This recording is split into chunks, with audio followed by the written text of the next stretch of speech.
Fomoing your quadricep muscles. You're going to place it on the top where your hip is, right where the psoas meets, where your hip flexor meets. So from where your abdomen or torso meets the top of your thigh. So place it at the top of your thigh, move 1 to 2 inches, rotate from side to side, getting each part of your quadricep muscles. There are 4 muscles there. You want to roll and rotate so you hit each one of those. If you find any tight, tender areas, you can maintain on that spot and release that trigger point. You're going to roll all the way down to the bottom of the knee, staying in 1 to 2 inch motions until you get all the way to the bottom of the knee.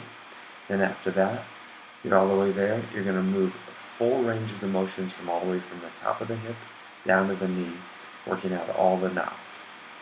And you want to repeat this on both sides, staying nice and controlled, keeping your weight on your body. To increase resistance, you can add your foot over the top of your other foot. Otherwise, just maintain this pressure. I find that you don't need that great of pressure to really release the tension within the muscles. As long as you stay breathing, stay relaxed, the tension within the muscles will go.